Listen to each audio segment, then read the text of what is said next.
Hello, everybody, and welcome back to Hot Takes League of Legends Edition with Davide and Ethan, as always. And we're here to answer, as always, the difficult questions. So I'm going to start with a question that I've not prepared you guys for. Who's going to finish 10th in LEC Spring? Who's the worst team? SK. Yeah, I agree. Didn't need to think about it then. Good job I didn't ask you before. Why I SK? mean, that's just obvious, you know. Like they're looking very, very bad. They're looking like they have a lot of issues to fix, but like a lot, way too much for a second split. And I feel like the LEC in general, like the overall level of the mid-pack team is going up, you know. While I do think that SK has maybe even gone down since last year, which is kind of crazy to say because everyone was saying it can't go any worse, you know. I think that it can, and they just proved it. Not gonna lie. And yeah, I just feel like they don't find the solutions in draft. They want to be innovative and originals with those picks, but it just doesn't work because everyone is prepared against that, against the fact that SK will play some weird stuff. And after that, they have nothing to do. You know, they have nothing left. When leader is trying to play mages, it's just not up to the task. When Mikix is trying to cover mid lane perma because this is clearly the weak point of SK, then he's just dying because everyone knows that Mikix will perma open mid. Then Yopa, which is their best player, is alone and he can't have a lead. And if he can't have a lead, he can't carry the game, despite trying his hardest, not gonna lie. And and then Wunder was actually a good point in the first split, you know, in this team. But watching him play the the last 2 days, I'm not gonna lie, I feel kind of bad, you know. Whether it's the Anivia, like he's like perma losing lane, maybe even harder than leader, you know. And yeah, it just feels rough for them, you know. It feels like it's hopeless. So I The don't fact have they any expectations on I them. feel like the fact they lost to Heretics already is. I know like Heretics kind of ended them on a bit of an upswing, but seeing that as a game in their first weekend, you're sort of thinking if you're SK, like you straight away there's like a must-win game. And The it fact has they've lost been it is. it has been a 2-1, but it should have been a 2-0, you know. So yeah, it's just not looking good. Even though they are like, if you want to point the good things in SK, I feel like they have very good team fight setups and stuff. They know what are their roles, you know, in team fight. But when you come in team fight and you just have you are 5k gold down, there's nothing to do, you know. That's how League of Legends works. So yeah. Should they not be just trying something different with leader? Because like that Yasuo game the other day, yeah, was like probably their of the opening weekend was certainly like their best game, and I he mean, looked comfortable.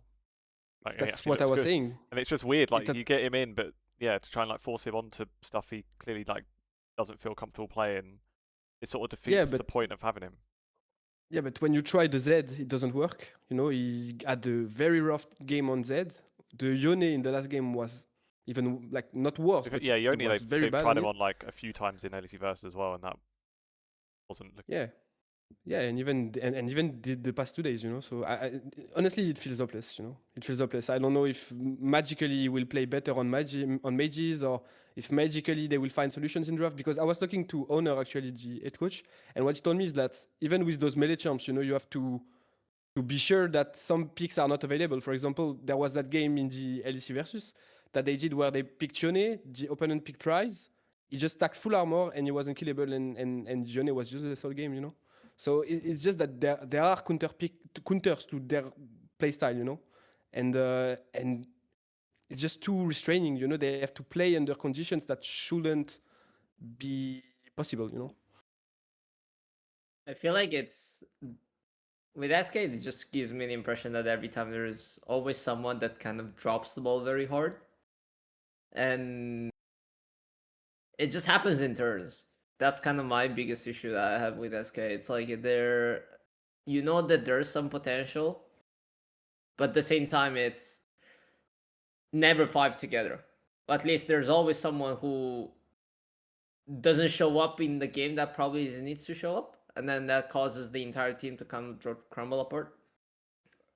And based on the first two series that I've seen from this week one, it just gives me the impression that even though they can take games like they did in the first two series, BO3 is kind of where I think SK can be penalized due to mainly leaders champion pool.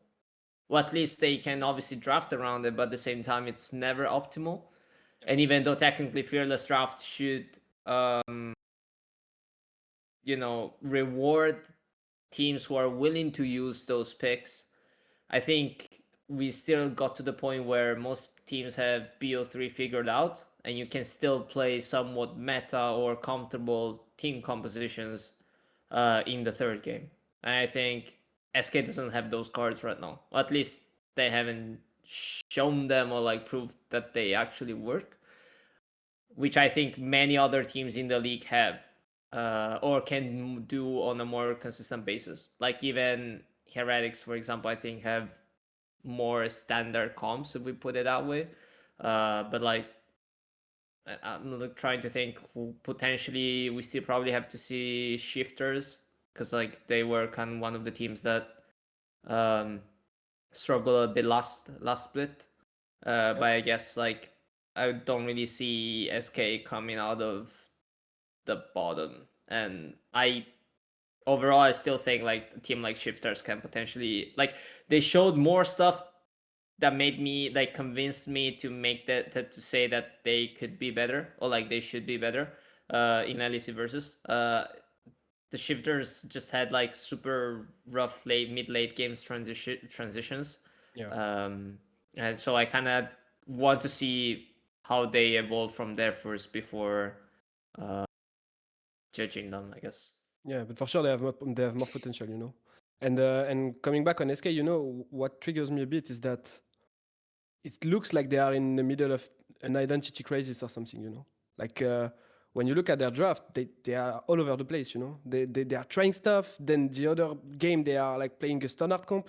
Then the other game they are trying only for mid, and then it makes some weird draft, you know. Even though that game one draft worked against what was it, against Navi, you know, with the Xinzao Yasuo.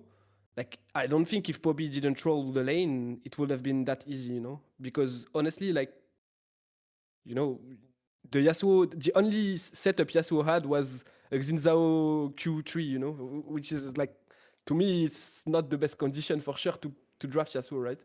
Anyway, yeah, I just feel like they don't know what to draft, you know? They don't know if they have to cheese in the solo lanes because they are not up to the level in laning phase, and so they are not getting, you know, completely overwhelmed in the laning phase, and they don't know if they need to just like pick standard comp and hope for the best. Like it really, that's why I feel like it's hopeless. I feel like they have too many issues to fix, and it's already too late in the in you know, it's we already started spring. They already faced one middle of the pack team and one bottom team, and they lost both. You know, it just feels like it's too late. They won't catch like the meta and catch their way of playing the game in such a short amount of time, like in the next 2 weeks. You know, it's not possible. So to me, yeah, it just feels hopeless, honestly, for I them. feel like you can even by week 3 you basically know dead on if there's any chance, because yeah, week 2 they've got Shifters, saying it's like one of the, like, on paper, one of the games you think should be winnable if they could get anything together. And then week 3 is MKOI, which you imagine they'll lose, and then Fnatic, which is another like struggling team. And if they don't get a win out of any of those, then, I mean, even if they get one win out of any of those, it's still not looking great by that point. Yeah. So let's go to Fnatic next, the other 0-2 team. Ooh. And listen, we said that like LEC versus was shit, and the time to make changes was before spring. Like, just pull the trigger already, do something earlier, so you got more time to bed in new players before summer. Yeah. Is, you know, if you can do things at spring, you may as well do them. The only change was Odoamne joining as an assistant coach, which should, you know, I imagine should be helping things. But you can only do so much. Maybe I'd rather if Odoamne was just signed on the roster. That might have been better news. But yeah, 0-2. Actually, his playstyle will work well with upset, you know? The fact that he's the weak sign king and stuff, but yeah. True. Now, like, I don't know, man. Like we already told everything we have to say about them. I feel like, you know, in the last, like in the versus, like every week we were like very harsh on them. At the end of the split, we said they need to make changes, otherwise it will not go well. They didn't make changes. It is not going well. Like what can we add on that? You know, it's just like it's the logical follow up to everything that happened before. You know, I just don't see this team performing again. I think Lospa is very limited in on range champions, even though I feel like honestly they had some good lane, some like way better lane than they had in winter, which is a good sign. But I obviously expect Upset to have a good lane, especially when Razork is always playing for him. You're right, but at the same time, like the rest of the map is getting blown away. I feel like, especially mid, you know, Vladi is looking like the shadow of himself. Not gonna lie. Yeah, it's very rough to watch his like fall, I guess, because obviously we were all talking about him last year as one of the main talents, like of Europe, one of, you know, this new generation with Naknako, Skumon, Kalist, he was up there, you know, and watching him just straight up looking like a bottom LEC mid laner is like very sad to me. A bit where I kind of, you almost feel for Fnatic in that one, because as much of like a shambles that their off season was, just how everything dragged on so late, like whether or not they would get Vladdy, and then that left them kind of short for choices elsewhere. Even though Vladdy obviously had, you know, major issues in Karmine Corp, you still felt actually it was a signing that made sense for them. It was like it was a gamble, but it was one that everyone could sort of understand, and it's a gamble most teams would take if you were sort of hoping to take a swing that could put you right up the table. So it's, you know, a bit unfortunate for them that that's one signing that's not figured out, that's not worked out. But yeah, but not. I feel like it was a poison gift from the start, from like for both Fnatic and Vladi. Honestly, like he's joining an org that is having a lot of, I don't know if we can say internal issues, but one, there are a lot of expectations on them because they are, you know, struggling to meet those expectations every year since 2018 basically, and so there are a lot of expectations on them. There are a lot of struggles, you know, like every year everyone is disappointed by them, and you just sign a player that is in desperate need of confidence after a rough year, whether it's mentally or even in game, especially, like, you know, like his fall had already started in KC, you know. It was KC's main weakness in summer, you know. So it's not something new. We knew that he had struggles in lane. We knew that his early game was rough. And we knew that he needed, for sure, a team that can bring him confidence. And does Razork in possibly his worst shape since ever, and Upset with a new support, with a new Korean support that is, like, for sure it's not his meta, right, with all the enchanters and stuff, and then a rookie again on top lane. Do you think this is the way to put a player with a lot of potential but in need of confidence in like good disposition? You know, of course it's not. So I feel like the story speaks for itself. You know, everything was predictable, and it happened exactly that way. You know, so it's kind of sad that we were not like happily surprised by the outcome. You know. I think at this point for me, it's time we just drop the expectations for Fnatic. It's like we're so used to seeing that. I guess it's kind of been like a gradual downfall from the great Fnatic that used to be at the top of Europe. Even last year, I think they made it through, not like partially due to them performing well on match day, but just a mix of stuff that led them to be in the third team. But I don't think it was the third best team we could send from Europe anyway. And this year, definitely, it's clear that you have a team that has rookies, or like new players. You have two veterans plus one, which is Vladi, that you kind of want to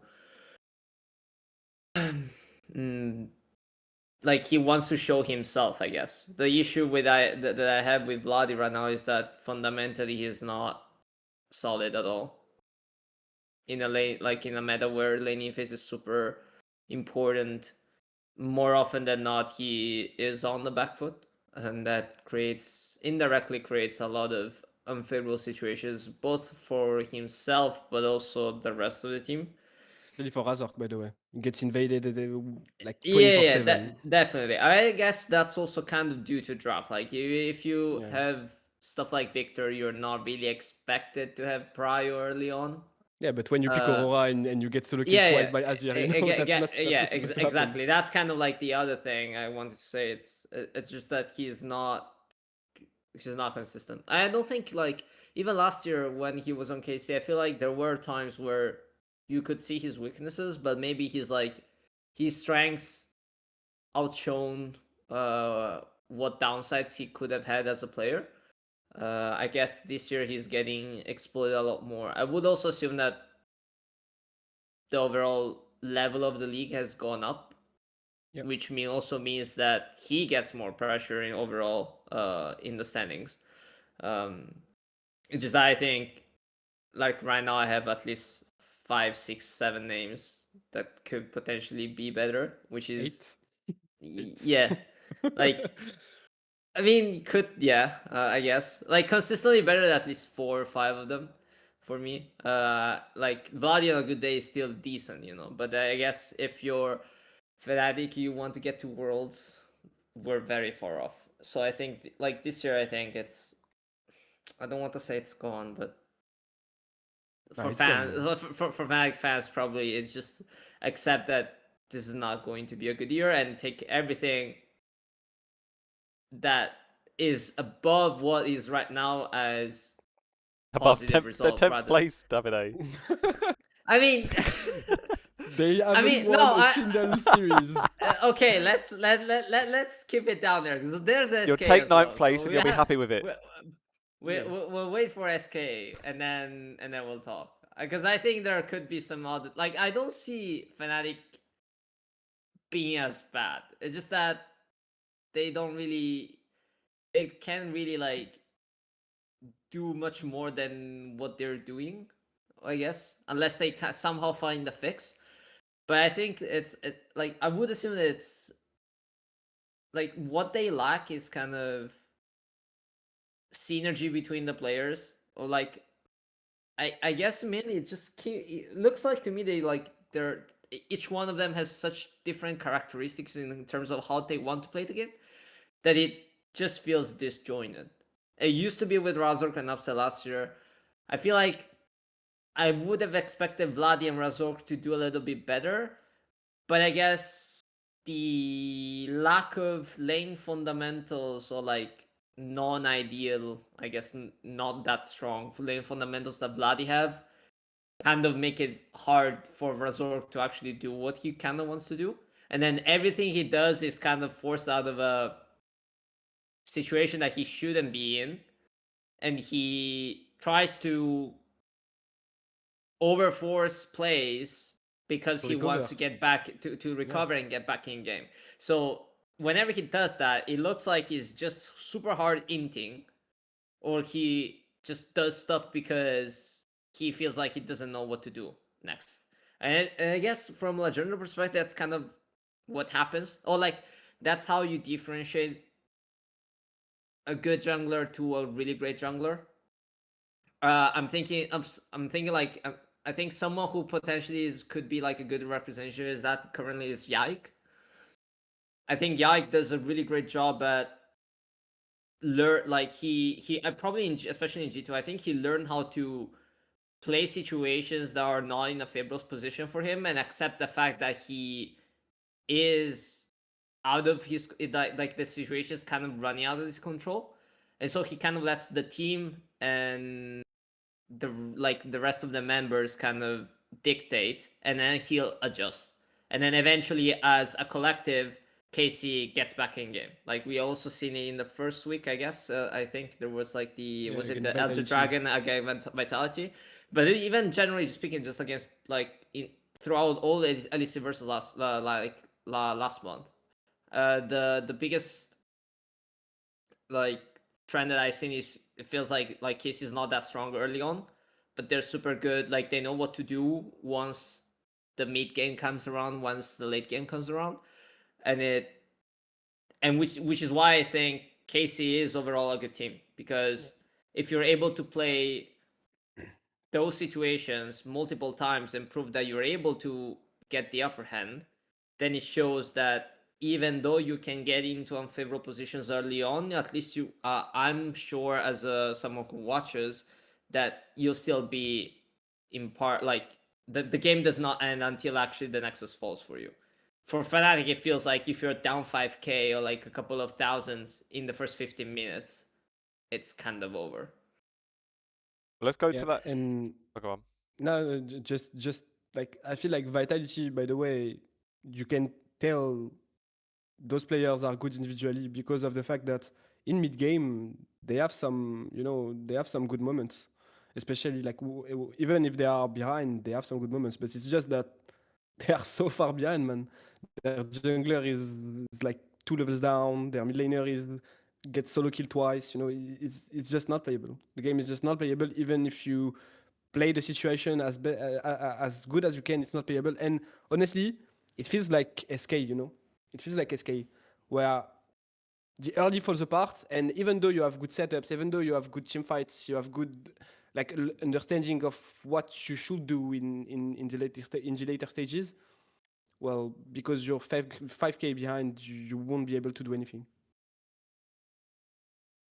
Let's work our way up the table. Shifters and G2, 7th place. Shocking for G2, but let's come back once they've played a match. And then you've got 3 teams in 1-1. Well. The best 7th seed, by the way. Yeah. It's their comfort zone. That's where they were most of NC Versus, wasn't it? Anyway, yeah, 1-1.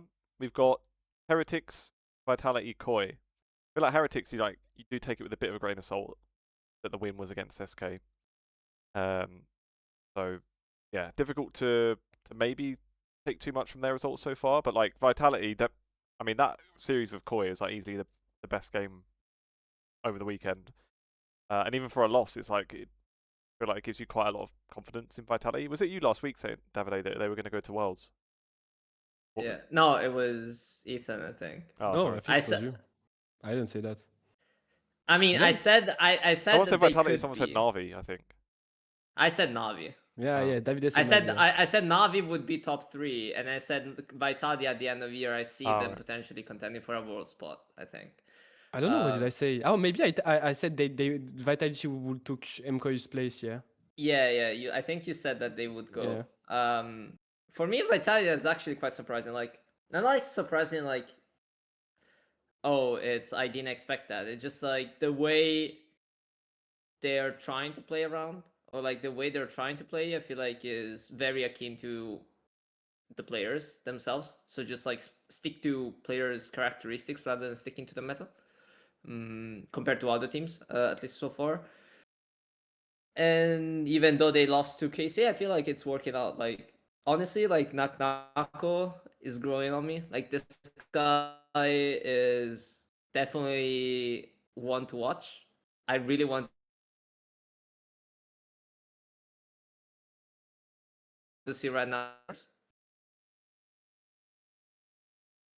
Go back a couple of sentences, Davide. Oh, sorry. Cut out for me. Yeah. No. Because like it lagged. That's why I stopped. Lag for me.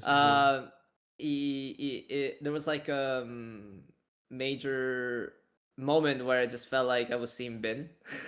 Jax. Well, multiple times, actually multiple times. Especially when But he just was like playing Jax, right? Like, no, especially in that game. But just like the way he's so good at a micro, I think, or at least from the things I've seen in his team fighting, or like the way he plays the fights, is very, very controlled. Like it feels like everything is within his, within his senses. Like he's aware of everything that's going on. He knows exactly how to react upon everything that can potentially happen in a given fight. And I don't think I've seen that from many other top laners in the LEC so far. like usually Kana is not even Kana potentially, because I think Kana gets to used to get into a point where he was just so ahead that he didn't really have to min max everything to find the opportunities or like to make the play. I feel like Nako has done that multiple times over the game. There was also that Renekton game where he just like so smart, like had Sterak's, had Guardian Angel, had Seeker's Arm Guard, the Zonia thingy. He just like bought like 10 seconds for his own team and then just like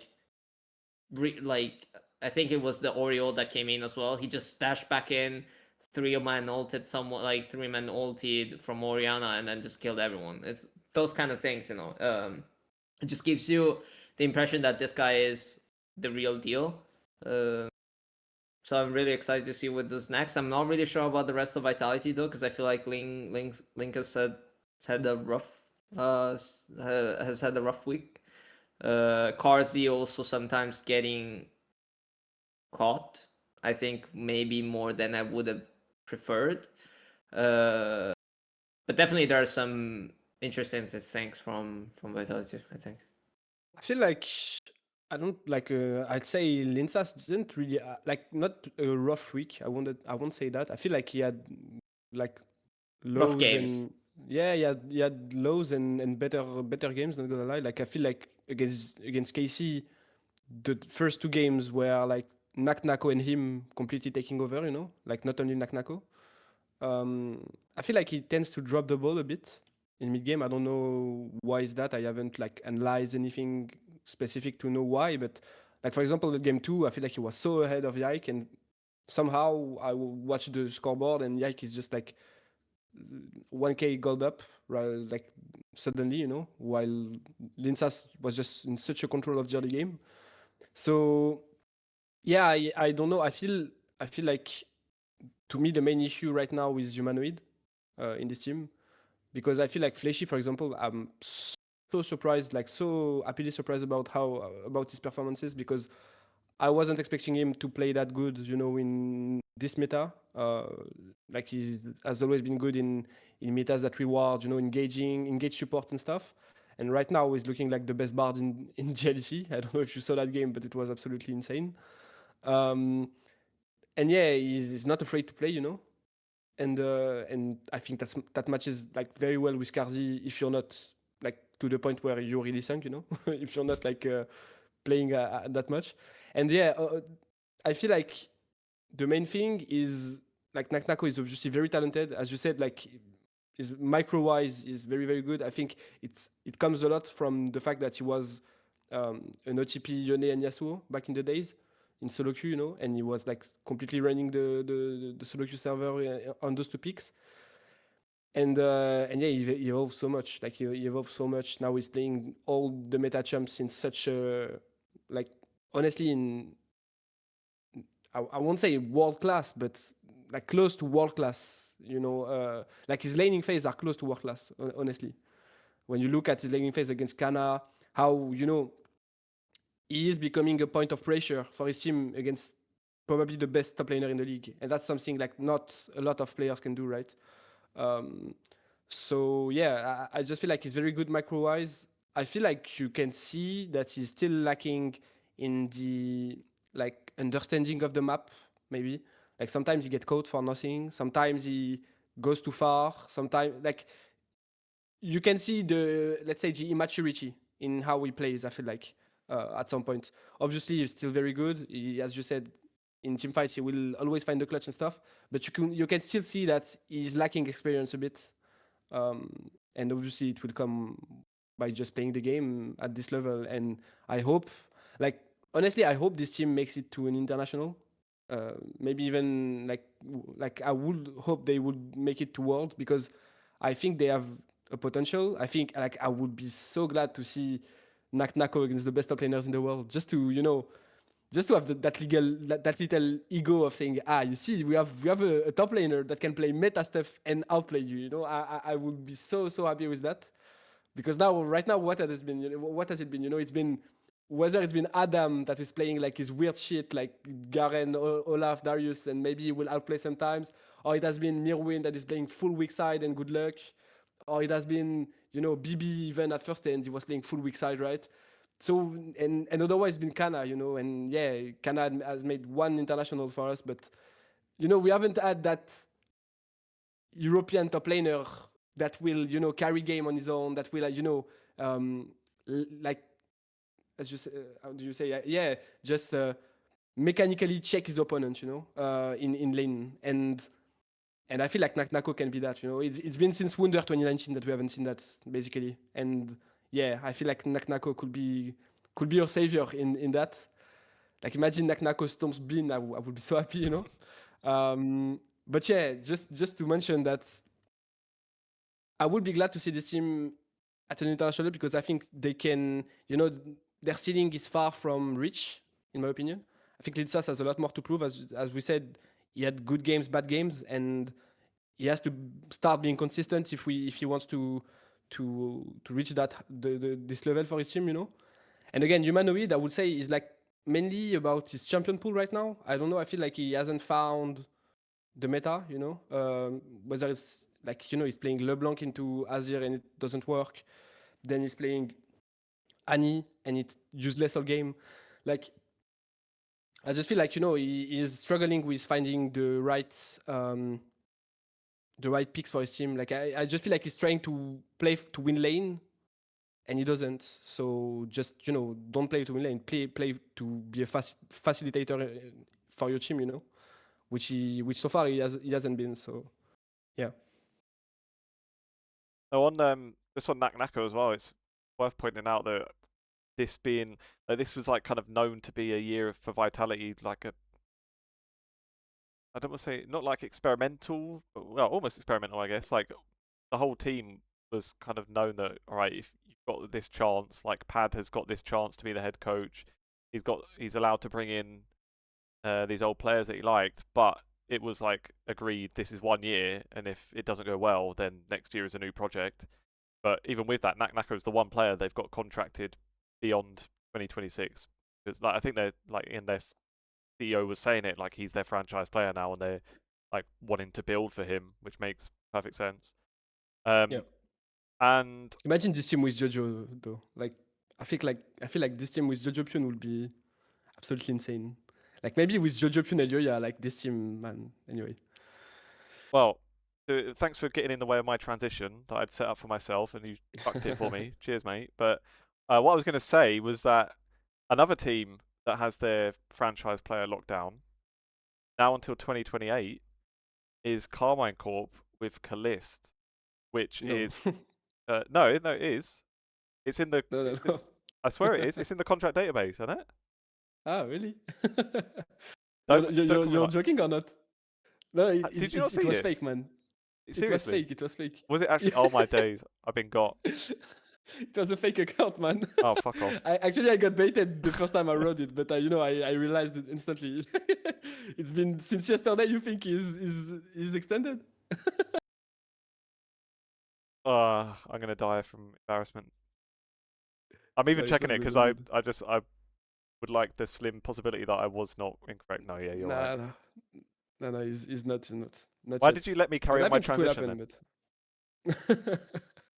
Oh, never mind then. He's not re-signed. No, but you know what? When you started going with the he signed until 2028, their franchise player, I thought you were talking about Alvaro, you know, with MKOI. So I was like, oh yeah. Well, he's their secondary franchise player maybe behind LEI. But yeah, good point. I don't think he's their franchise player for sure. Yeah.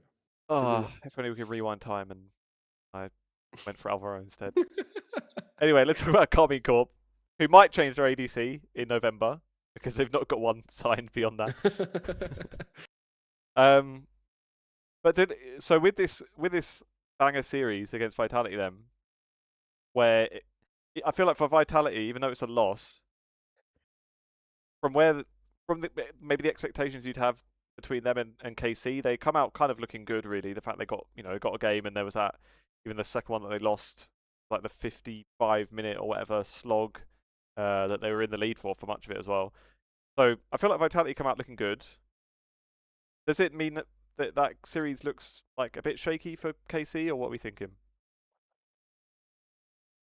No, for me, no. At least like the way I see it is, Casey kind of stayed to the level, maybe a little bit chiller, but it's just mainly for me, just like Vitality stepping up, which is a good sign because it means that we get one more team that potentially can compete for the top 3 as we wait for MKOI.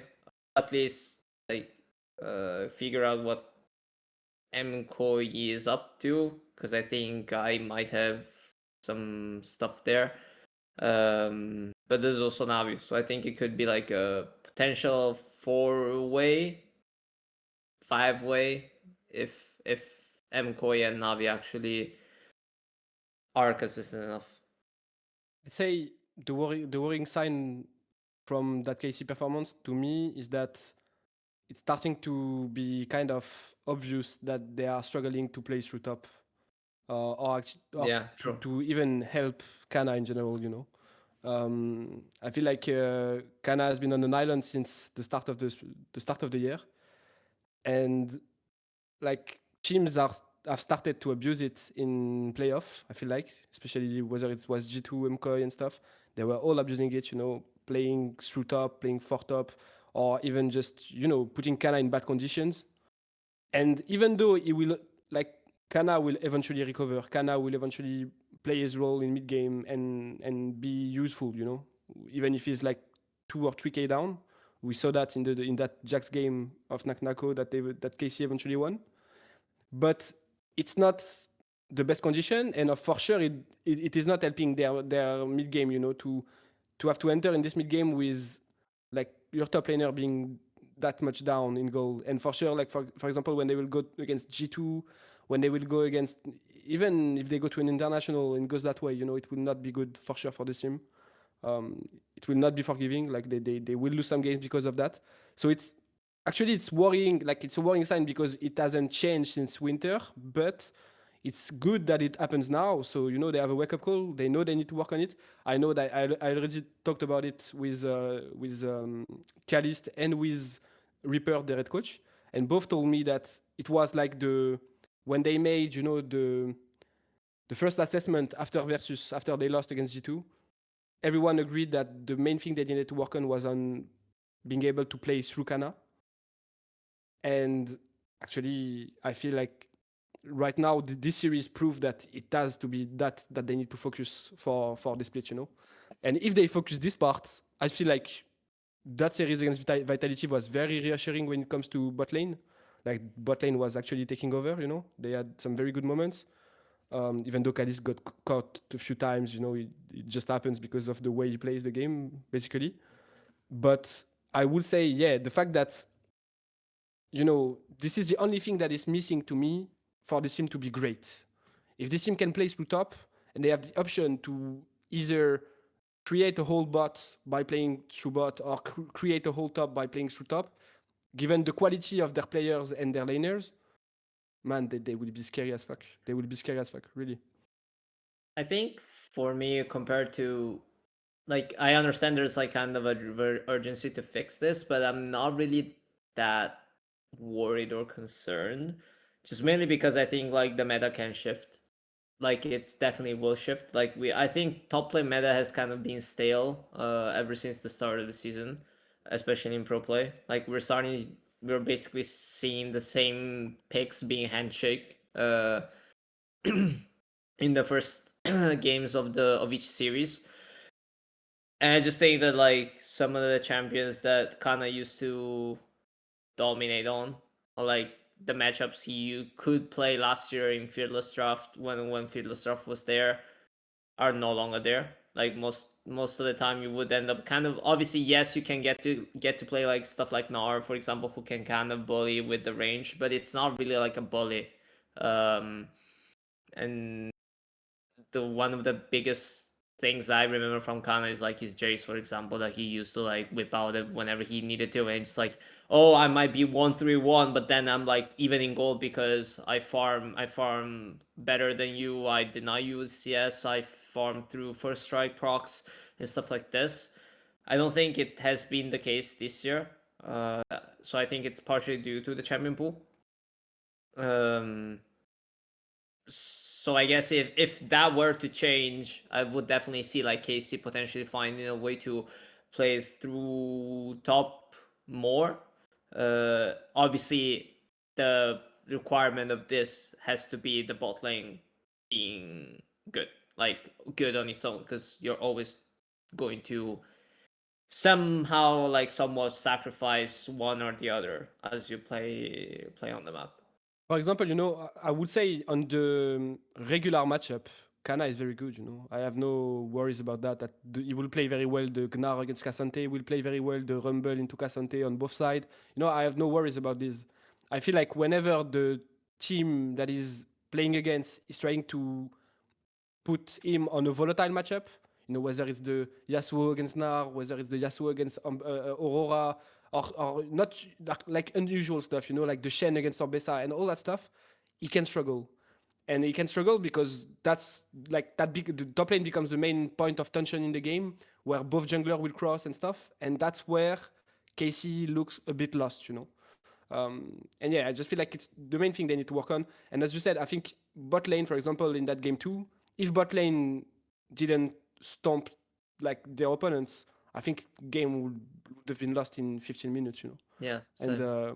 And yeah, so and they stomped them in 2v2 because Yike made the huge mistake of trying to limitate the impact that Jax would have, by just crossing top again and again to just like make Kana breeze, and it didn't go well for both of them in the end, even though Yike recovered. But yeah, like you could see that they are struggling to play through top when the matchup is volatile, when the matchup can go both sides, and that it is becoming the main point of tension in the game. Yeah. I feel like we should probably talk a little bit about Heretics and not skip them entirely. Might be a bit mean. But yeah, I feel like maybe it's a tricky one to glean too much off of their first week. I don't know. Yeah. What are your guys' thoughts? Also, like I feel like NEC versus the fact they ended up fourth, like kind of lies under. Oh well, I guess fourth in best of ones, and then they dropped off in playoffs. To be fair, but yeah, I don't know. It's just I feel like I don't know where I stand on Heretics at all. I think Yeah, kind of compared the to same. like team like Fnatic or SK that we were talking about, I feel like they at least have somewhat that identity to them, which is mainly playing through ice. So whenever that is on as a win condition, they're doing okay. I definitely think that having a team with rather, I guess, young and experienced players kind of is biting them back a little bit, but it's fine, And Oh, at the same actually, time, their top laner is very good, I feel like, like tracing is actually really good. I think. Mm. I think Shio has been like Shio is kind of a consistent guy. Like he makes stuff happen, but it's not really outstanding. I would say.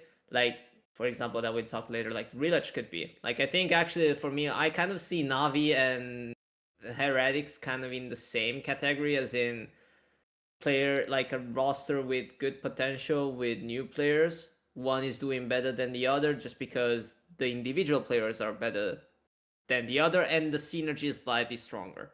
But I think also like which we'll dive into later, like Navi still has quite a lot of issues that I'm seeing. And yeah. Yeah, I feel like the fact they changed their support. Like on paper, to me, it's an upgrade. Not gonna lie, even though Stan is French and whatever, I have to be honest. I feel like Stan had a very very. What do you mean? Even though you admitted like- that usually you don't give your Yeah, real I thoughts do. about Someone is French. biased. Yeah, I do. I do, but there, I can defend him. I think he had he was probably one of the worst players in GLC versus, honestly. And yeah, I just feel like he was too disconnected with his team, so a change needed to happen. I'm not sure if it was the right timing. I'm not sure if they just needed to do it before the split start, before the start of the season, basically. But anyway, I feel like it's an upgrade on paper. Now, I feel like hype has always been, considered as a bot lane with hype because of the fact they played together back in LCKCL. They've joined together Misa again, and they completely steamrolled the TCL. So I feel like, you know, it comes with his duo, you know. If you want to have a good way, you have to have hype with him. And the fact that now he has to play with Ice, which is a new bot lane duo for him, probably is not like he's not completely like they are not on the same page for sure on every situation, you know. Not as much as he would be with Hype anyway. And I feel like whenever Hype will join them, because in the end that's what will happen. I don't know if it's in summer or if it's next year, but it is part of the deal that Hype will join them. I think this team could be scary, you know, because when I look at Tracing, for example, I think he's very, very good, especially if he has a very good bot lane. I think he will play his role perfectly. And yeah, I think Shio is, I wouldn't say he's inconsistent, quite the opposite actually. I would say he's pretty consistent. I feel like the main issue with Shio is that he will always do his job, but he will not, you know, to me, he will never be the X factor, you know, as Jack can be, as Kumon can be, you know. He will always play his role. He will always do what is needed, but never more, or quite like he was actually with BDS, he was doing more. But since he joined Team Heretics, like I didn't feel like I never felt like he was the X factor, you know. And yeah, I think the biggest issue I would say in this team right now to me is Serene. I think this is the most inconsistent player they have. He can do insane performances, and the game after he will look completely like useless, you know. So yeah, I think that's the main point where they need to find a way to make him just consistent, you know, and good on maybe many champions, good on many lane, and yeah. And then at the minute in the table, yeah, being 1-1, they're in line with KOI and Vitality. Vitality shows just ahead of them in the table, and I would say that, you know, even though they're French, I guess I'll admit that they probably are a bit better than Heretics right now, in my opinion. But let's keep going up. So second, in line with Karmine Corp, because they're both 2-1, GIANTX. But yeah, what are they the only? Oh no, yeah, their man Karmine Corp both only played one series this weekend, didn't they? And GIANTX's win was against Fnatic, who we're saying are shit. So, what do you think about GX? Is it maybe another one that's like this one thing actually is a point I saw. I think it was LEC Wooloo made it about how the schedule is kind of all over the place, because I guess you got the home stands plus like G2 I guess has been allowed a week off to kind of rest a bit, and you end up in this situation we've got now where like some teams haven't played, or some teams have played more games than others, and I'm not sure it's necessarily an issue like long term, but at the moment where there's like where some teams have played 0 or 1 game, it's like a bit awkward to kind of glean too much insight off of it. Yeah, I'd agree with him on that point. But what do you reckon of GIANTX so far? I think it's a team like I'm having a hard time judging them because I feel like I don't know if we're seeing like if they just have a ceiling and they just reach it, you know, already last year, and it keeps going this year, you know, or if this team actually is insanely talented, you know. I'm not sure on which foot to dance. I feel like the main issue to me has been the fact that everyone is inconsistent. Not gonna lie, like Jackis can have terrible games. Isma can be very good in early game and then completely in the mid game.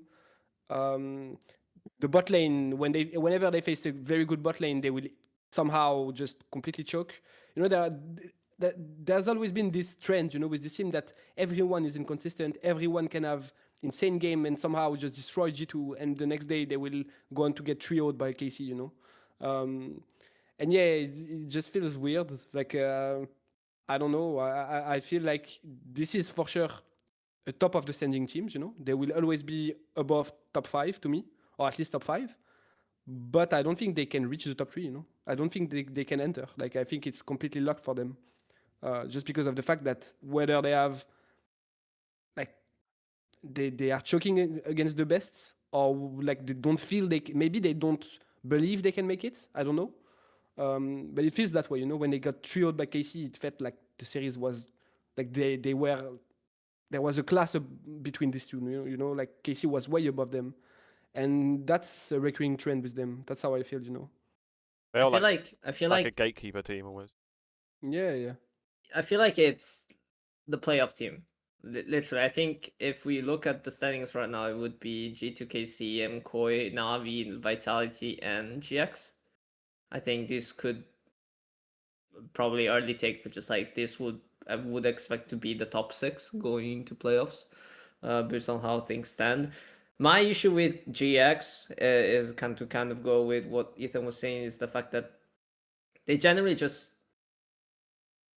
choke at the random points. Like, they have super good like they can have super good games or like super good series.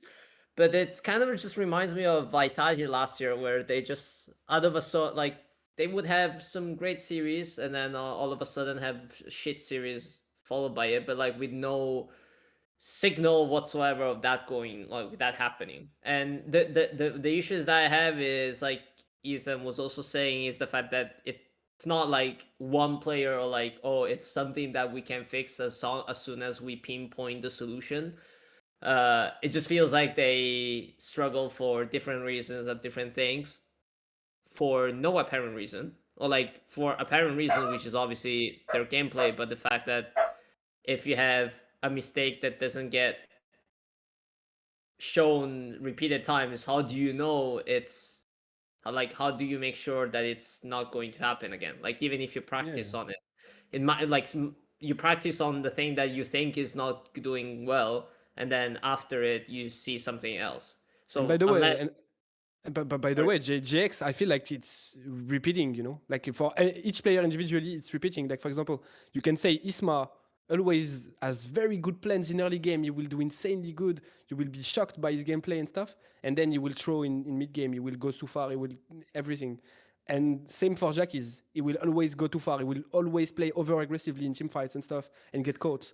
The bot lane is choking against the best bot lane. Like, every time, they will always be the best, like playing like the best bot lane, and then when they face a top 2 or 3 bot lane, they will look like the worst. It's just like recurring. Everything is always going the same way, but at the same time, like, it's not one player mistake. And sometimes one player will fix this mistake for the big day, the day where they have to step up, but the other will show his mistakes. So you never know when this team will actually fix everything. Like, it doesn't seem like they can fix everything at the same time. Yeah, I feel like, as a counter example for me, which is if we are able to move on to Navi, I think I have a little bit more trust in Navi, because I feel like they at least know, like, they see what's going wrong and they're technically working towards a direction to fix it. Or at least that these guys are extremely talented. It's just that they lack experience, or they don't really know how to execute the mid-late game scenarios, because I feel like there were many instances where it just looked like they're a little bit lost. Like, even if they get the good early game plan done, they don't really know how to close it out quickly. And I think it was clear in the ADC versus, and it's clear still right now. And I give it just because it feels like they probably don't have a main shot caller or something like that. Maybe like Urlich is a shot caller, but they just don't seem that synergized or like aligned with what they have to do all the time, and so that kind of slows things down for them. I think that's at least a clear direction where they have to work towards. I'm not really sure whether they will, because I'm not like starting to have doubts, but at the same time, we would need to see that progression keep on going to kind of convincingly say that they could be a top 4 team. Because I think, for example, Vitality kind of did that already between the 2 splits. If we were to see more than the top 3 teams fight for the top spots, I guess this is kind of what Navi needs to do. On the other hand, for example, for me, MKOI is the opposite. Like they know the direction they need to work towards already, like since the start, because I've also been playing since last year. It's just that the individual players sometimes are not showing up. And for me, actually, the one man that stood out to me is Supa. I'm not sure if you agree. I feel like Supa has had a rough week overall. There were many. I remember like the most memorable one in a negative way was the MF game. I don't think I've seen ultimates fly like the bullet time being useful anytime. Maybe like once, and even then, like just at times someone randomly engages the other, like Alvaro engages, no one follows up, he dies.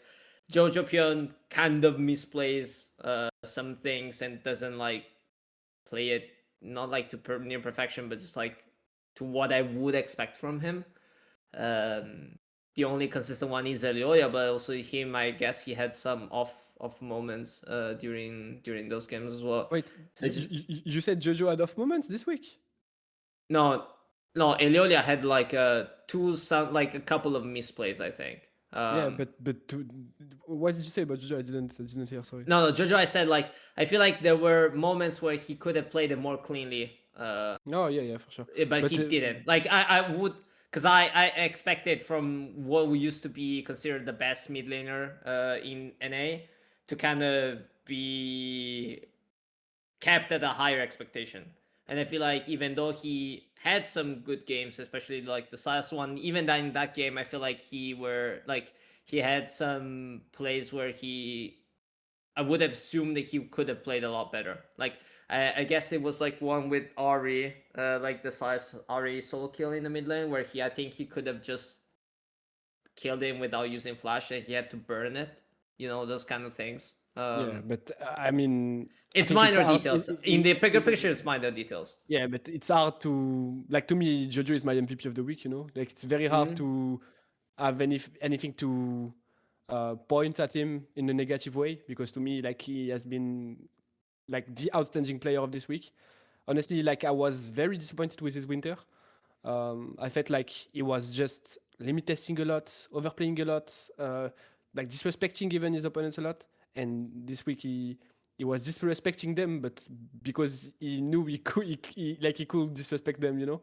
Like he was just honestly he shat on them, you know. Like whether it was Poby or Vladi, like I'd say Poby is a good laner, right? That's one of the main praises we have towards him. But every time he faces Jojo, I feel like it's a different player, you know. It's a bit the same sentiment I have when the JX bot lane face the KC bot lane.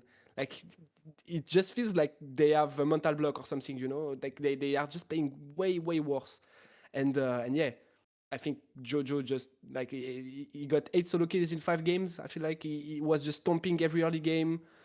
And the fact that MKOI had some difficult situation, that they even lost the series against NAVI, knowing that Jojo was completely smurfing the game, is very worrying to me. Like it's very worrying. Like those games should never be close. You know, when your mid laner is stomping the opponents that hard, knowing the importance of mid lane, you know, it cannot happen that your team is losing. Cannot happen. And to me, it's just a matter of bot lane not playing up to their standards at all. I think Elioya is doing a lot of discutable plays in the mid game as well. And Mirwin is not up to the task as well. Not gonna lie, he's not up to the level to me when it comes to have a top team. And yeah, I just feel like overall this team, like if it goes that way, because I knew Jojo had the potential to be the best laner in the league. I knew we had the potential to carry this team over and stuff. But like I also knew, like last year when you look at this team, it's Elioya, Alvaro, Jojo, you know, and Supa having like a very good spring somehow and just being very good, you know. But you already knew the other two were very inconsistent, that you couldn't really rely on Mirwin outside of the weak side champions. Maybe he had those, you know, the cheesy picks, those Corki top, Varus top and stuff. And of course he could always pull them out. But anyway, I felt like right now, if it's only Jojo Pyun, this team will not go far, you know. He can be as good as he wants. He can just like smurf on any mid laner he wants. If the rest of the team, and especially like the other laners, which are Supa and Mirwin, don't align, the chain cannot work together. You know, this team will get outplayed in chip fight. This team will get like there will be a hole, whether it's top or bot, and it will be hard. You know, and right now I feel even in lane the biggest flow MKOI has is their bot lane laning phase. Like this is clear, you know. We can see over and over that they are struggling in laning phase.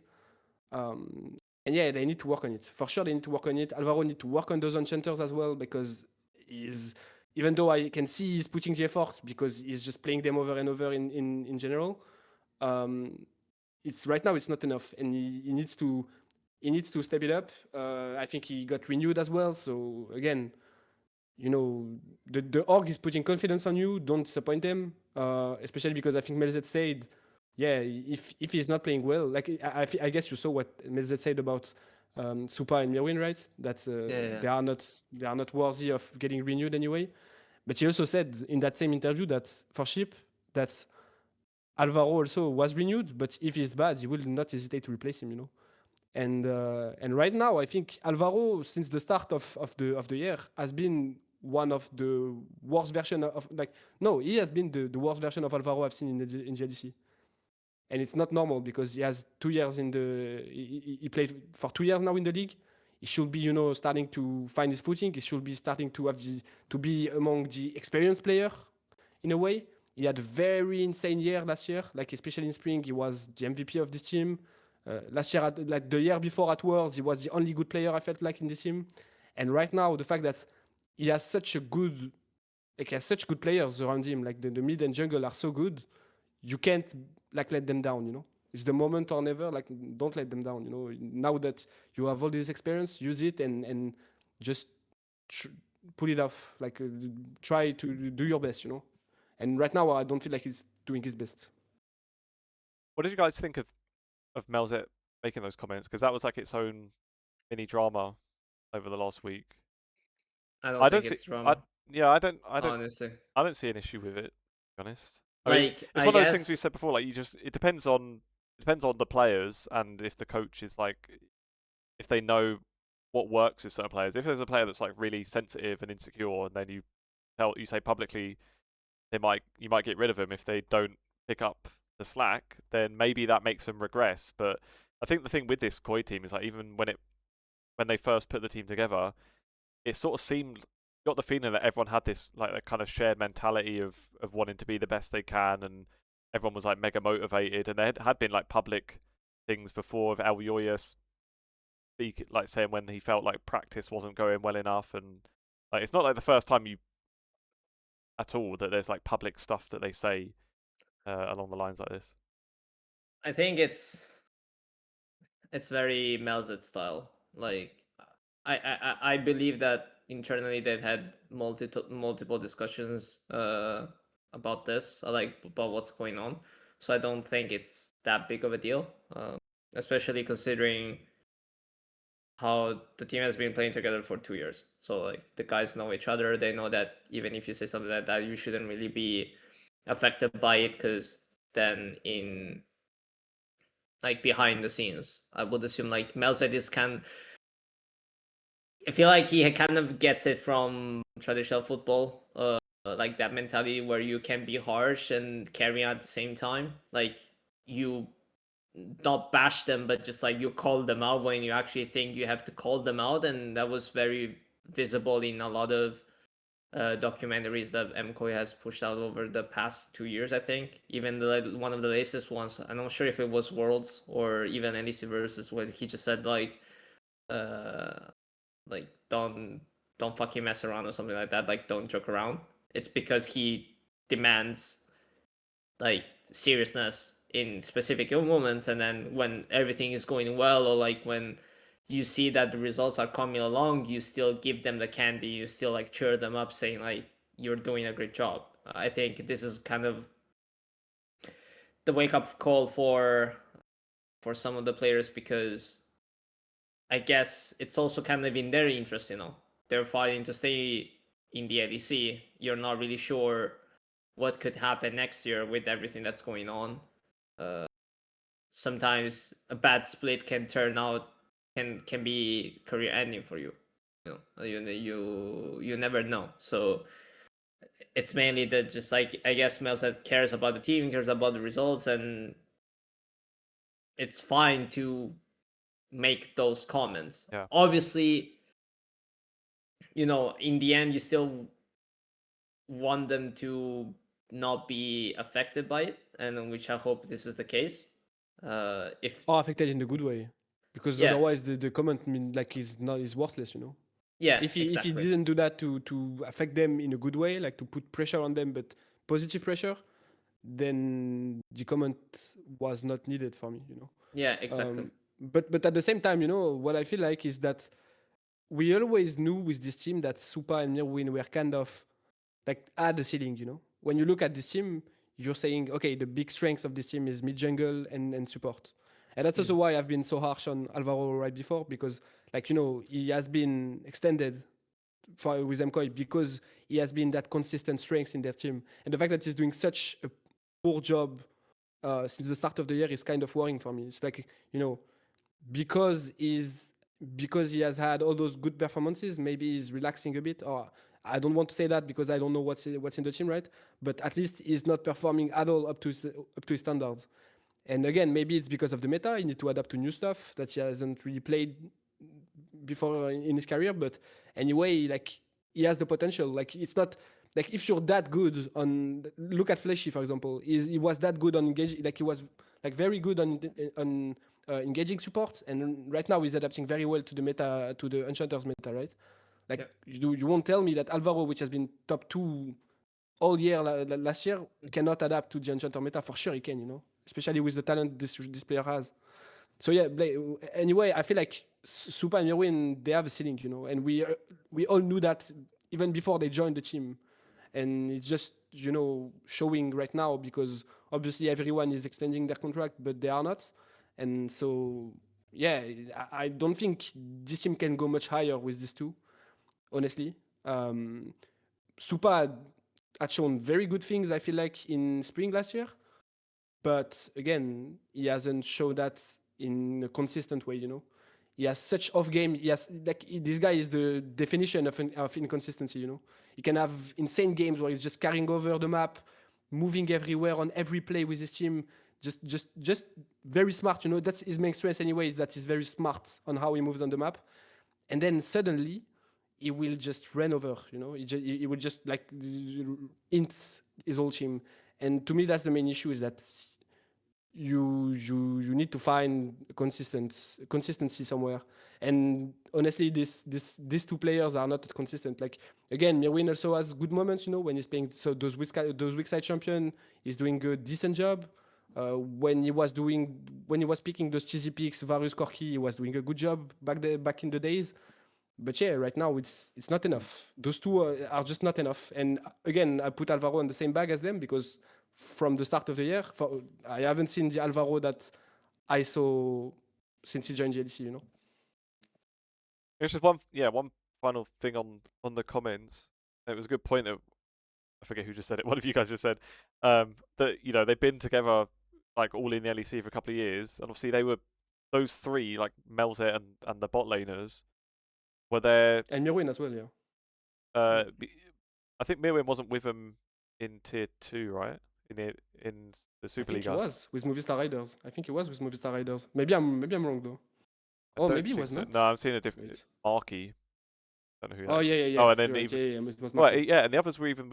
So I thought it was 2023 they're all together. Even 2022 as well. Like, this is like the 5th year that Melzhet with has G2 coached. Arctic, they were together, yeah. Yeah, it's like the 5th year in a row that that Melzhet is coaching Super and Alvaro. So like, I think if anyone could be understood making these kind of comments, like knowing that the players will react the right way or that it's not going to affect them negatively, he's probably got enough kind of credit there. Otherwise, if he's been bullying him for 5 years, I'm not sure they would still be with him, or they would have gone up to the LEC with him. I don't know, but anyway, let's move on to a later segment. We'll do round out today's episode. Maybe let's start with the LEC. And I want to hear your guys' guesses on who are going to be the two teams in the LEC that go to MSI. KC and G2. Who in G2? KC and G2. Easy as that? KC and G2. Yeah, I'm saying, is that easy? You think KC Yeah. above, like KC first? I don't know. I think that's the main debate. Yeah. I know. Okay. Yeah. Yeah. I think that's for sure the main debate. I think the top two is pretty clear. Like, Yeah. Same. unless somehow MKOI find an insane way of having good laners, which will not happen to me. Like they have probably the best mid laner in the league, like in terms of laning phase. But again, the side are not up to the task to me. So for sure, it's between them two. I just feel like it's weird because at the same time, I think KC has a higher seeding, and the fact that they pushed G2 to 5 game in the LEC versus is a proof that they have higher That's seeding. copium. That's copium. You cannot You cannot say that to me after what we saw at MSI, man. First time, man. That's the issue, you know, like the fact that they look like they have such a high ceiling because again, it's their first split together, you know. It's their first split together with a new support, which is like very important for the dynamic in the group, and a new mid laner, which is even more important maybe. And yet they push G2 to 5 games. But in the end, G2 just 3-0'd Genji. So, you know, it's so hard to judge that. Like maybe KC could 3-0 Genji, you know? I don't know, but No, I definitely see a world where like KC can fight it out with Genji. I think that based on how things stand, G2 is still like a half a tier above KC. I definitely see where you see like at the end of year, if we let the months and like the progression and improvements come in, definitely KC can contend with G2 again. I just think that G2 kind of figure out what works for them. Unless there's like a huge meta shift that completely changes the way you play the game. I think the international experience and generally speaking, just playing against like top teams like BOG multiple times will allow G2 to like stay consistently at that like small step above KC. Because like I think it depends. If KC goes first place, they will be in the bracket stage, right? While G2 will not. No, for sure. I mean, like by the time we get there, it will be another. Like by the time you actually get to MSI, it will be a different story. I mean, just like based on how we see things play out in spring, I still think G2 is a little bit better. But I guess like for sure, those are the two teams that are more likely to get there, or like I'm more confident in sending actually. Yeah, and just one thing also, you know, it's funny because when you the fact that Lee didn't put KC yet is funny, but anyway, one thing that I wanted to point out, I think while G2 had struggles against BLG and played very well against Genji, I think for KC would be kind of the opposite, by the way, because I think that, you know, I think we have a good LPL and LCK Slayer in GLC right now, which is like, you know, KC are very good at capitalizing on enemy mistake and playing in reaction rather than, you know, being very like proactive, which is G2's main strengths, by the way. So like, you know, they are very different in the way they play the game, I feel like. And at the same time, I feel like KC is very good when it comes to mid game, to controlling spaces, to find the way to, even though they are behind in the game, come back. And that's where the LPL teams tend to struggle, especially like against LCK, or that's where they can struggle even in their own league, you know. Like BLG was not that clean in the game they play overall in playoff or even a regular season. Like the main thing the main issue they had was the fact that they were throwing a lot their lead. And I think that's where KC could capitalize a lot. While I think KC against Genji would be very hard for KC because of the fact that they play against a team that is better than them on the map. And that is probably better than them in every lane, you know? So, yeah. I think I see where you're coming from for KC on being the LPL Slayer, but at the same time, I feel like first-time BLG, first-time BLG, for me, first-time BLG was another beast. Or like, not like completely another beast, but just like the way they play out the map, especially in the early game, with just like, currently no team can match. To me, BLG was a better version of G2, you know? That's how I see it. Yes, yes. Also, I think they're more consistent than G2, or like they're more consistent in terms of laning phase. And I think that, like I already said last time, it's mainly just Knight and Bane obviously having insane laning fundamentals, but it's like the bot lane being able to understand whenever they can play aggro, whenever they have to respect. I think most teams struggle with that because they think that they have to win the lane to win the game, or like that's kind of like the most straightforward way to play it. BLG is aware that they will have the other side winning for them if they stick to the win condition, like whatever draft they're playing with. Yeah. And I think like I already said it last time, like Elk didn't have that, or at least wasn't as consistent as Viper can be when he's on the low resources to get into the game. So I definitely see a world where KC can be like a good LPL slayer. I don't think it necessarily will be a BLG slayer. Like I definitely see them Obviously, that's like the best team in the world, you know. That's the yeah. best team in the I world. definitely I'm see them. copying a bit, but- I'm definitely seeing them like fight it out with JDG, for example, because I think JDG is kind of in the same ballpark in terms of like good top laner with good, like knows how to play good lanes, I guess. And then a smart jungler that is kind of consistent, a mid laner that is also kind of consistent as well, and then a good bot lane that can show up in the late game. So I definitely think there's more space there if we were to talk about it. Yeah. It's quite funny for you to call them LPL slayers to a team and an organisation that has never got a single win against the LPL. Yeah, they did, man. Sadly for you, they did, Lee. When? But nice try, nice try. When? At first, and they won against TES. Oh, Yes. right. Listen, my memory's going. Nice try, nice try, nice try. My memory's going And now. actually, the only series they ever played against the LPL, they won it. So, Fair enough. you know, right now, they are indeed the LPL. I also, fuck off, I had another good setup as well. I was going to say two teams that have beaten LPL in the past. Go back to 2018, RNG, the best team in the world.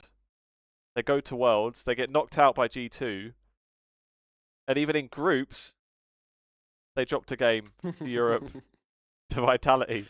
The old school. You know what? LPL I'd be down. For like, I wouldn't be I down. honestly because be down as well. I think KC has a better ceiling, and I would be much happier to see like Yike again on the international stage.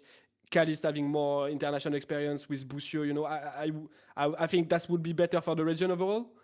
But at the same time, actually, I'd be so hyped to see Naknako again against the best top laner in the world in BO5. My man, like that would be insane to me. But I think they would like completely run down the tournament. That's the only issue I have. Like I can see them completely running it down, you know. So I don't know. It's it a would swing. be fun for sure. I've just got each time we do some sort of prediction, I've got to take a big swing. It's paid off once with G2 already, so I'm going for it. Let's whiz through these because I think we've not got much time. Let's go for LCK. Now I feel like it's typically just one thing I need to add very quickly. It's just that Vitality to me, like you know, we were talking about JX not being able to reach the top 3. Navi, like it's gonna be hard because they are too much inexperienced and stuff. I think if there's a team that can put trouble in this top 3, it is for sure with Vitality by the end of the year, you know. And it has been showing already in Versus to me. They were the top 4, not JX. Not gonna lie. And yeah, go ahead. Fair enough. LCK then. Genji should be a shoo-in, but maybe does it depend on if something happens with Ruler? Like, is there a chance that Ruler could actually get like a competitive penalty? Obviously, the news, I think today it came out, right, about he's had some tax evasion issues or tax avoidance, which he's apparently like admitted to and has repaid, and you know, the claims are that it was a misunderstanding of certain rules. Who knows better than me to explain what actually happened there? Man, that's such a mess. That's such a mess. It's such a mess, though. Like, yeah. I think both Davide and I wrote about it, but honestly, like, there's too many informations. Like, you know, I wrote about it, but yeah, I think it's a situation where like, honestly, I don't want to say dumb things. Like, I don't want to, you know, to just give financial advice. Yeah. Like Hire tax consultant every time. I tweeted out earlier today before when Elon posted the news, and then they deleted the tweet because apparently they also did some weird shit with their article. But yeah, just like early on, especially if you're making big money, just like get someone who knows how to manage your money for you. and not your dad. And not your dad. Yeah. That's the I mean, best, like it happens in traditional sports as well. Like so many times, like football players, for example, just Especially getting in, like yeah, like the caught in. 2000s, like the early 2010s Real Madrid and Barcelona players, like their whole squads basically got done for tax stuff. Yeah, Messi famously Yeah. got done, and his thing was his dad was doing it. So, Yeah. so there you go. So there's some stuff there. Like I think the league has said that they're sort of looking into it, but I mean, the league. For sure, we will have an answer from the league from like before Genji plays, which is in 3 days, I think. Yeah. But let's see. We'll I'm see. going to put them in anyway because, I mean, I don't know. It's awkward, especially when it's like a different culture and things. I feel like if this was like a Western thing, just getting a little slap on the wrist for a little tax issue. I don't think that would be an issue, like to let them play. But then I know there's, I don't know, things to do with looking respectful or whatever it is. You don't want to disrespect the league and stuff like that. So maybe they could be harsh and actually give him some penalty. I have no idea. I'm going to assume For that me- he does get to play. But even For me, like, yeah. I was about to say, like, even if he doesn't play, this team can make it. Honestly, Yeah. that's the main thing. But at the same time, I think he had a very huge importance in the communication in the team. Like, I think he was the main shot caller in mid game, with Canyon and stuff. So maybe it can be a bit bad, for the team in general if he's out, especially if they have to take a rookie like Diable or something, which they couldn't obviously because he's under contract and stuff. But what I'm saying is that yeah, it can be rough for them, and especially because they're just coming out of a very tough first end, where their confidence is not at their best. So yeah, I think it's quite hard to rate Genji right now. So that's why I'd say, like, if Ruler is out, T1 and HLE. If Ruler is in, I'd say Genji and T1. Put Genji Yeah, T1 like with an asterisk. I have no, like, my guess, just like a guess, is just that whatever comes, like I would assume Ruler gets somehow back. Like Yeah, I mean, even if they I do, would it could be be like more they might not necessarily if kick him out it of the league actually entirely. if the permanent suspension actually ends up happening, I would be surprised, I must say. Like some kind of penalty potentially should be done, considering what happened. But I think my debate is whether BFX can actually withstand, because even like actually right now, I'm not really sure. We haven't seen them play. I guess T1 would then be a good shot, but even like, I see a world where DK makes it. I might be coping a little bit, but I see a world where DK makes it. So I think I'll go T1 DK just for Boldness. if Gen G doesn't get ruler as a as a thing, I'll go for T1 DK. Like I definitely see I definitely see a world where like it will be a much closer top 4, top 5. Yeah. I'm not really sure about BFX though. Like I feel like BFX over time people will have them figure out, so it will always come down to how Diablo shows up, I think, because like I think at first it was very clear that Clear is just not Nice one. not yeah no pun. It's just not to the level. Yeah, and actually, first end showed another thing is that you can play through top, which I think Yes, LCK exactly. team didn't understand before. Exactly. So yes. can be very very rough. That's also it. And that's also why I think HLE can make it. By the way. Yeah, definitely. That's why I think that this split, I would assume it will definitely be closer. Overall, I think it, like even DK for example, I think they can play through CU for sure. It will come down mainly to how Showmaker and then DK's bot lane show up. to the competition mainly because I think Showmaker had a decent, like a pretty good split. Smash also had some highlight plays, but I don't think they were as consistent as like I would need them to be what they've shown to their best on a more consistent basis to see them get to the top 2. I kind of want to believe in that, so that's why I'm I need to see Career being good on putting them. on this new meta, yeah, on enchanters Yeah. and stuff. That's my main concern, you know. When I see again, I'm gonna be harsh with him, but when I see Yeah. Alvaro's level right now, I'm worried for my guy Career. Bro, I'm not putting Tess in LPL. I'm sorry. No. Jackie As much as I doesn't give you love, enough as confidence. much as I love I'm Jackie putting. Love, I'm with you. I'm putting Tess, by the way. Lee. With BLG, I'm guessing. yeah. Yeah, with BLG. BLG Tess. I mean, like, I see it. Like I can already no, see it, honestly. wait, let me put it out there because like someone Yeah. said that apparently like 369 is not really. I'm not sure if you've Yeah, seen it. yeah. I saw that. I saw that. But So it's a rumor right now. No, Like, no, we no. need- Apparently, Wait, no. tell me They about it, said so- no. They said that they convinced him, but I'm just really concerned about 369's mental with what everything that went in recent months, Yeah, that's true. and so you don't really know what could happen there. Also, changing the players, 3 players, you know, can potentially be a little bit concerning to me. Bro, but look at the players. Look at I know. the players. Look at the players. I believe. I like. So for me, it will be between Tess.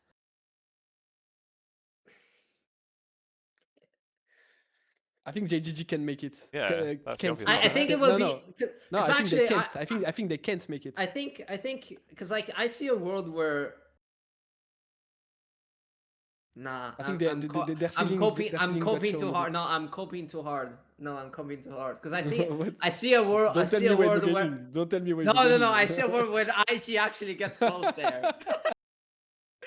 Because honestly, okay. like just Like you think LPR? No, AL, by the way. We are forgetting AL, by the way. Yeah. You don't believe in also. AL with Big Way? No, I don't believe in Big Way in his drafts, man. Like I think he might do a better job than Helper, but I don't. No. I'm not putting IG. Put Test back. Now that I'm thinking. Test as well. We convince you? No, because I'm thinking. No, because like it's. I see a world where IG somehow clicks because I really like the players. I like Breathe. I like Jachi, and I like the fact that they kind of try to change pieces, but at the same time we're coping way too hard. Also, they got Helper. Like I feel like if someone like I don't really see the whole point of the trophies because it's so weird to see someone get LPL all pro first coach and then being kicked out 3 weeks later. You know, it's something very weird to me. So I don't really know how much of as much as like I don't have anything against Helper. I'm not really sure like what was the reason behind AL's kind of not like downfall, but just like not so great split. I definitely think it will be between top esports and AL though. Now that I think of it, now IG is coping too hard. I'm trolling. Yeah. Last And one. honestly, I think I think JGG it's hard, man. Like I think think JDG, the fact that they can they fix. have the tabe, you know, they have the tabe factor that maybe can pull it off. But honestly, in general, I don't see it because I think they need time, you know. Yeah, also they need time. And I feel shown like at it's first clearly like individually speaking, they can't really make it up when they are when they're struggling. Like I feel like even last year BLG, most of the year 2024 BLG, they weren't really like playing to their max, or like they were playing according to what the meta wanted, but like they had the players to kind of make up for it. I don't think JDG has that in current sense. I agree. And by the way, like IG, you know, they got better, you know, with Breeze. I think Breeze is a very good player. They've got Jackie as well, which to me was a very good player in TS as well. Yeah. Like you know, maybe they can do something, right? But I think the fight between like like with Weibo will be closer. Like Yeah, we'll yeah. I would Especially assume. because I think by the way, I think Weibo made a mistake in replacing Era, but yeah. Anyway. Yeah, same. I also think so. But we'll maybe talk about it next time. Like I think Era had huge potential. We could see it while Eng has shown everything he has to give. I think he can become an inching machine, especially in this meta. I feel like, but wait. Anyway, Yes. like just because I will need to go after that. Yeah, so, I will... let's do the rest without explanations because you're okay. late. LCS I do without explanation. Okay. All of them. Team Liquid and